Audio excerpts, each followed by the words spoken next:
నా లైఫ్లో నేను కోరుకునేది అదొక్కటే, నన్ను ప్రజలందరూ దేవుని కుమార్తెగా చూస్తే చాలు. ఆస్తి అంతస్తు కాదండి. మనకున్న వెండి బంగారాలు మనల్ని దేవుని పిల్లలుగా పిలువబడం. మనకున్న వెండిని బట్టి బంగారాన్ని బట్టి ఎవరు మనల్ని దేవుని కుమార్తెగా పిలవరు. కానీ ఆయన ఆత్మ, ఆయన మహిమ మన మీద చూసి అందరూ మనల్ని దేవుని కుమారులుగా కుమార్తెలుగా గుర్తించే సమయం రాబోతుంది. అందుకే దేవుడు అన్నాడు, ఇదిగో కొంచెమే తక్కువగా పుట్టించాడు నిన్ను, మహిమ ప్రభావంతో ఆయన నీకు కిరీటం ధరింప చేయబోతున్నాడు. క్లాప్స్కోటి దేవుని మహిమపరచు. మీ అందరికి ఒక మాట నేను ఈరోజు చెప్పాలనుకుంటున్నాను. నీ పక్కన వాడిని చేయబట్టుకో. నువ్వు లోకంలో ఫెయిల్ అయి ఉండొచ్చు, ఉద్యోగంలో ఫెయిల్ అయి ఉండొచ్చు, ఇదిగో నీ యొక్క బంధువులను ఫెయిల్ అయి ఉండొచ్చు, అన్ని విషయాల్లో ఫెయిల్ అయి ఉండొచ్చు. కానీ ఒక టైం నీకు వస్తుందని చెప్పు, ఒక దినం నీకు వస్తుందని చెప్పు, ఒక రోజు నీకు వస్తుందని చెప్పు. దేవుడు తన మహిమ కిరీటం నీ మీద పెట్టి రాజులందరూ నీ దగ్గరకు వచ్చేటట్లు చేయబోతున్నాడు. హల్లెలూయా, హల్లెలూయా, హల్లెలూయా.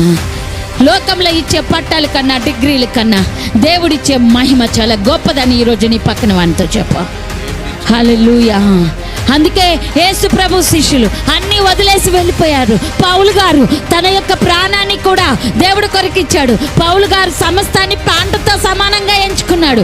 ఎందుకు ఎంచుకున్నాడు? పౌలు గారు తన యొక్క సమస్తాన్ని పెంటతో సమానంగా ఎందుకు ఎంచుకున్నాడంటే, ఆయనకున్న సమస్తము వెండి బంగారం కావచ్చు, ఆస్తులు అంతస్తులు కావచ్చు, దేవుడిచ్చే మహిమ ఎదుట అది పెంట ఉన్నది. ప్రియులారా, ఆయన ఇచ్చే మహిమ ఎదుట నీ ఆస్తి ఏపాటిది? ఆయన ఇచ్చే మహిమ ఎదుట మన ఇల్లు ఏపాటివి? ఆయన ఇచ్చే మహిమ ఎదుట ఈ లోకపు రాజరికాలు ఏపాటివి? అందుకే అపోస్తుడైన పౌలు తనకున్న ఆస్తి అంతా పంటతో సమానంగా ఎంచుకొని క్రీస్తు కొరకు శ్రమపడుట మేలు అనుకున్నాడు.